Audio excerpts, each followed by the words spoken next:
Hello बच्चों, मेरा नाम साक्षी गुप्ता है और आज आप मेरे साथ पढ़ेंगे व्याकरण की कक्षा 8 का पाठ 3। पाठ 3 के माध्यम से आप पढ़ेंगे शब्द विचार। आइए जानते हैं इस पाठ का ज्ञानवर्धक परीक्षण। इसमें आपका प्रथम है शब्द औषधि का काम कैसे करते हैं और घाव कैसे देते हैं। तो हमारे द्वारा जो शब्द बोले जाते हैं, तो जो अच्छे शब्द होते हैं वो औषधि का काम करते हैं और जो कटु शब्द होते हैं वो क्या करते हैं, सामने वाला जो इंसान होता है, सामने वाला जो मनुष्य होता है उसके हृदय में घाव का काम करते हैं। भाषा के लिए शब्दों की क्या उपयोगिता है? भाषा के लिए शब्दों की बहुत उपयोगिता होती है, क्योंकि शब्दों से क्या होता है, वाक्य का निर्माण होता है और वाक्य क्या है, भाषा के लिए, भाषा के निर्माण में सहायक होते हैं। अपने शब्द ज्ञान एवं उसके भंडार को बढ़ाने के लिए आप क्या करेंगे? अपने शब्द ज्ञान एवं उसके भंडार को बढ़ाने के लिए हम व्याकरण का अध्ययन करेंगे। आइए चलते हैं आगे और जानते हैं कि शब्द क्या होते हैं।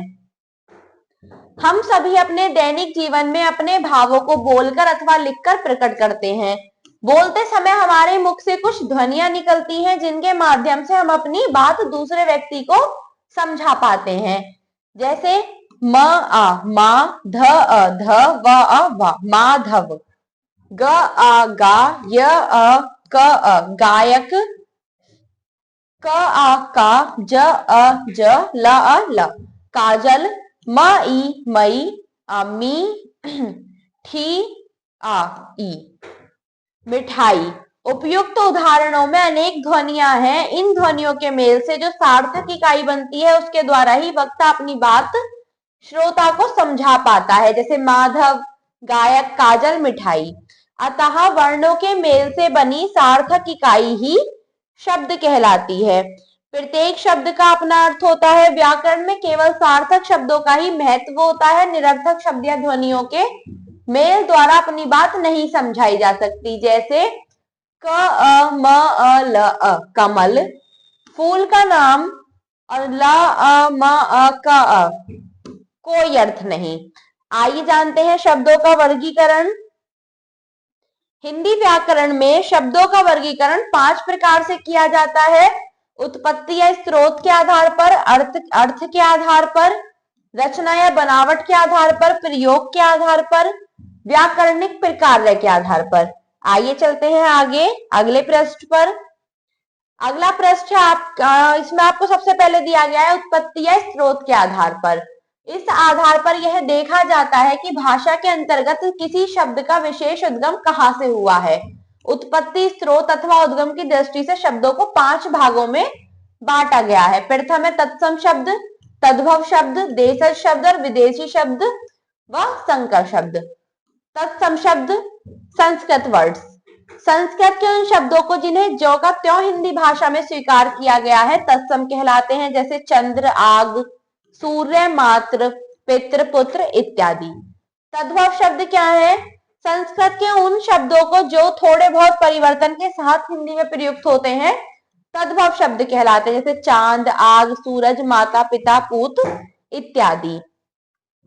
आइए देखते हैं कुछ तत्सम तद्भव शब्द।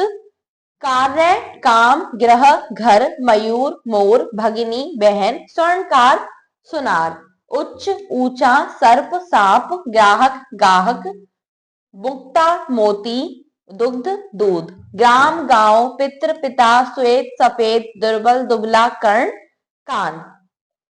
देशज शब्द, वे शब्द जिनका स्रोत पता ना हो और वे विदेशी भी ना हो, देशज शब्द कहलाते हैं। जैसे थैला, झाड़ू, पगड़ी, डिबिया, खिड़की, लोटा, झोला, फावड़ा, पिल्ला, झोपड़ी आदि। विदेशी शब्द, हिंदी में अंग्रेजी, अरबी, फारसी, पुर्तगाली, चीनी, फ्रांसीसी इत्यादि भाषाओं के आए शब्द विदेशी शब्द कहलाते हैं। जैसे अंग्रेजी भाषा के शब्द हैं nurse, ticket, motor, doctor, stop, football, taxi, party, station, police इत्यादि। फ्रांसीसी भाषा का शब्द है कूपन, कारतूस, बिगुल, काजू, पुलिस, कर्फ्यू, कार्टून इत्यादि। चीनी भाषा का है लीची, चाय, पटाखा इत्यादि। अरबी फारसी के शब्द है कागज, बेगम, तूफान, तकदीर, जनाना, किनारा, बगीचा, सजा, जहान इत्यादि। यूनानी भाषा का है एटम, टेलीग्राम, टेलीफोन, डेल्टा इत्यादि। जापानी भाषा के हैं रिक्शा, इस्पात इत्यादि। तुर्की भाषा के हैं तोप, लाश, कालीन, बहादुर, गलीचा, बावर्ची, तौलिया इत्यादि। पुर्तगाली है तौलिया, गिरजा, बाल्टी, अलमारी, ओल्पिन, गोदाम, साबुन इत्यादि। संकर शब्द, दो भिन्न भिन्न भाषाओं के शब्दों के सार्थक मेल से बने शब्द संकर शब्द कहलाते हैं। जैसे रेलगाड़ी, रेल, इसमें रेल तो अंग्रेजी का शब्द है और गाड़ी हिंदी का। ऑपरेशन, कक्ष, ऑपरेशन अंग्रेजी का, कक्ष संस्कृत का। किताब, घर, किताब अरबी फारसी का शब्द है और घर हिंदी का। इसके अन्य उदाहरण है लाठीचार्ज, डाकखाना, सिनेमाघर, माल गोदाम, वर्षगांठ, जिलाधीश इत्यादि। आइए चलते हैं आगे अगले पृष्ठ पर। अगला है अर्थ के आधार पर। अर्थ के आधार पर शब्द के 6 प्रकार होते हैं। एकार्थी शब्द, अनेकार्थी शब्द, समानार्थी अथवा पर्यायवाची शब्द, विपरीतार्थी अथवा विलोम शब्द, समरूपी, श्रुति समभिन्नार्थक शब्द, अनेक शब्दों के लिए एक शब्द। प्रथम है इसमें एकार्थी शब्द। जिन शब्दों का अर्थ सदा एक सा रहता है उन्हें एकार्थी शब्द कहते हैं। जैसे जनवरी, निंदा, पुस्तक, निपुण, घर, अपराध, कुत्ता, कुर्सी आदि।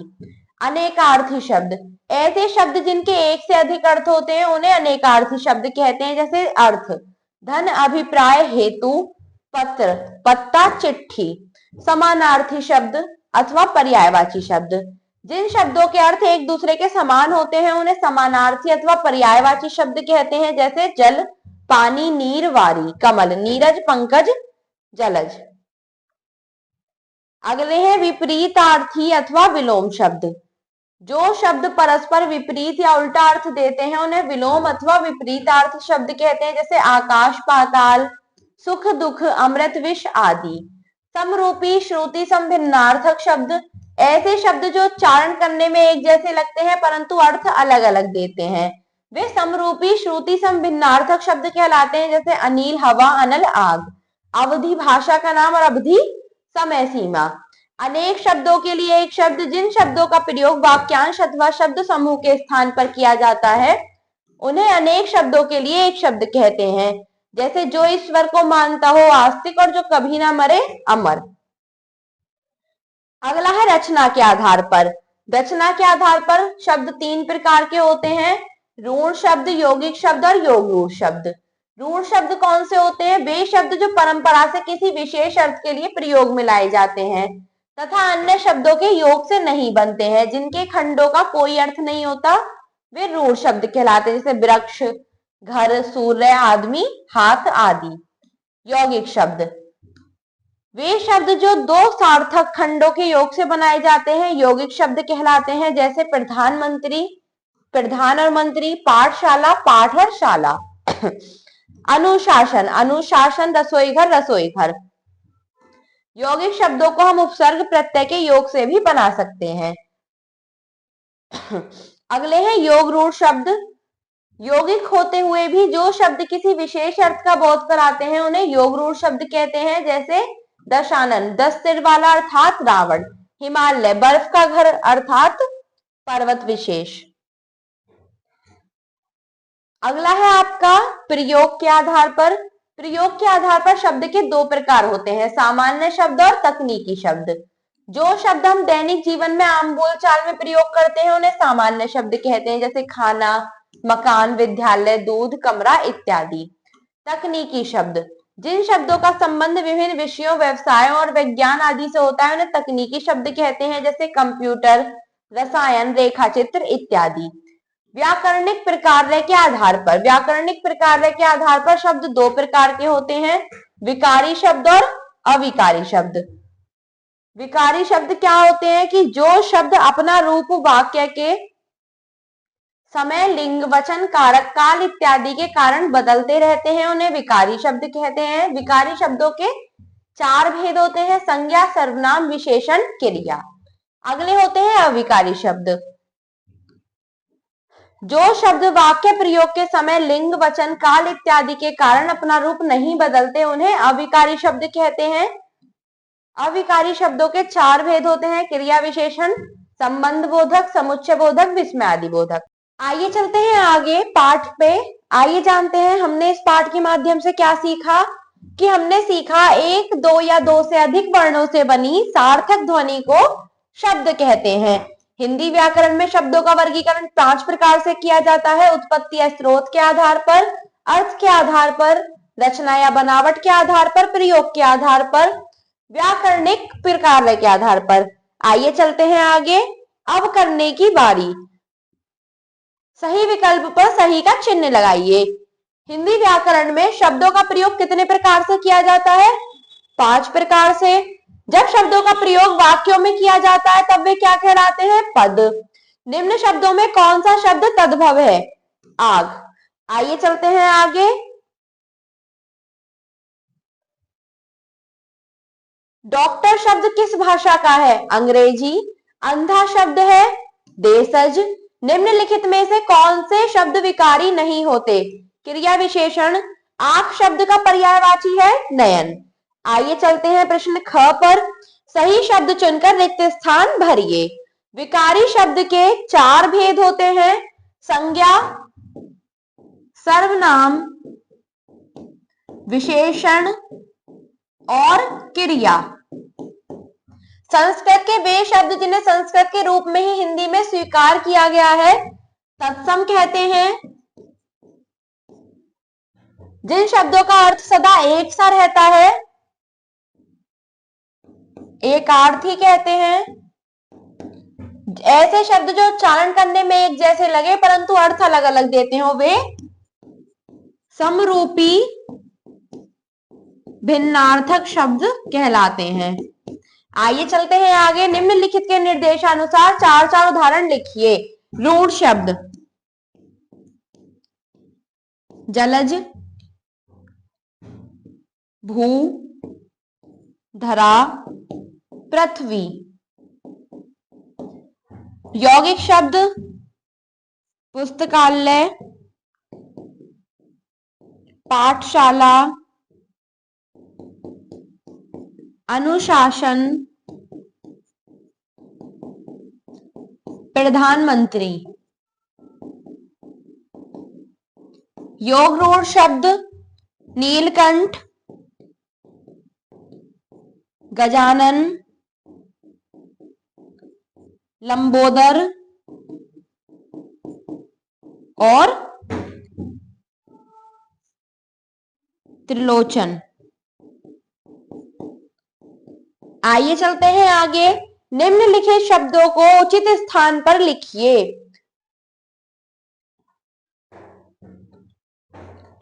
तत्सम। तत्सम है इसमें घृत, ग्रीवा,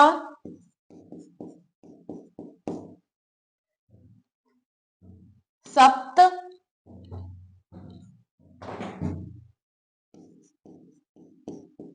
और अस्थि।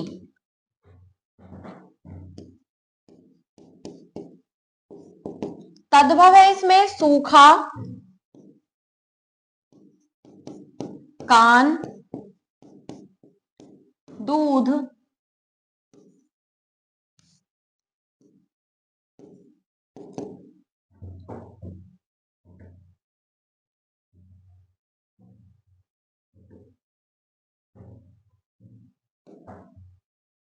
टांग।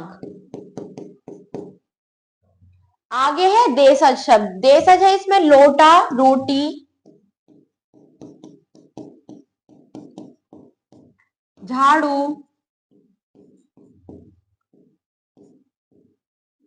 डिबिया।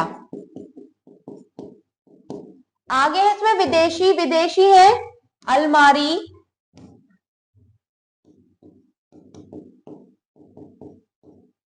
जमीन,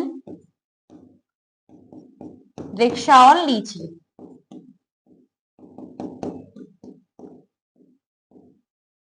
आइए चलते हैं अगले प्रश्न पर। शब्दों में रूढ़, यौगिक और योग रूढ़ शब्द अलग कीजिए। सबसे पहले देखते हैं रूढ़ शब्द। पेड़, भू, धरती, सूर्य और पक्षी। आगे है यौगिक। विद्यार्थी, डाकघर, जलचर, सब्जी वाला, और कार्यालय। आगे है योग रूढ़ में त्रिलोचन, जलज, दशानन,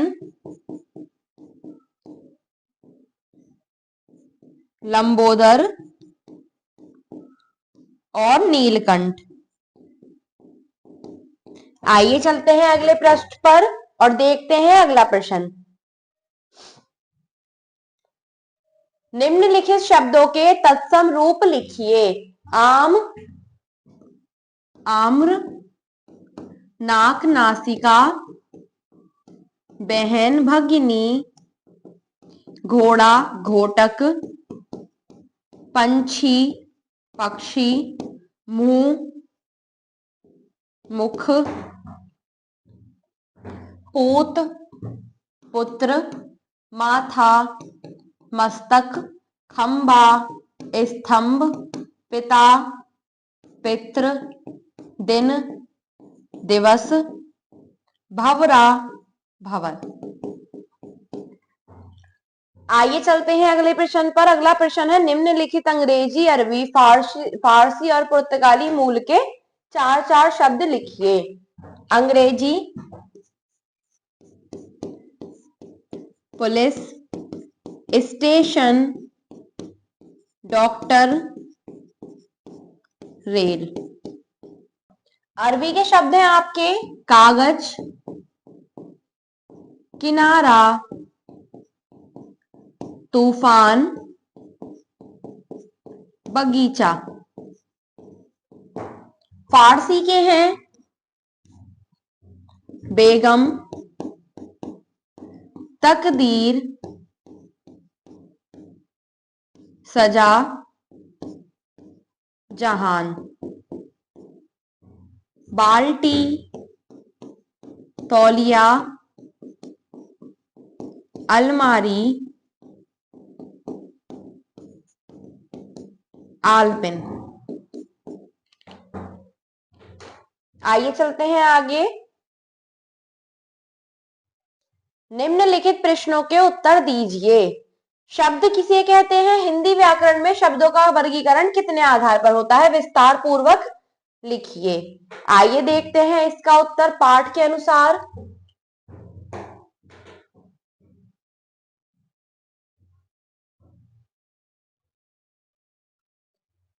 वर्णों के मेल से बनी सार्थक इकाई ही शब्द कहलाती है और इसका जो वर्गीकरण होता है वो 5 प्रकार से होता है। उत्पत्ति या स्रोत के आधार पर, अर्थ के आधार पर, रचना या बनावट के आधार पर, प्रयोग के आधार पर और व्याकरणिक प्रकार्य के आधार पर। आइए चलते हैं पाठ पर वापस।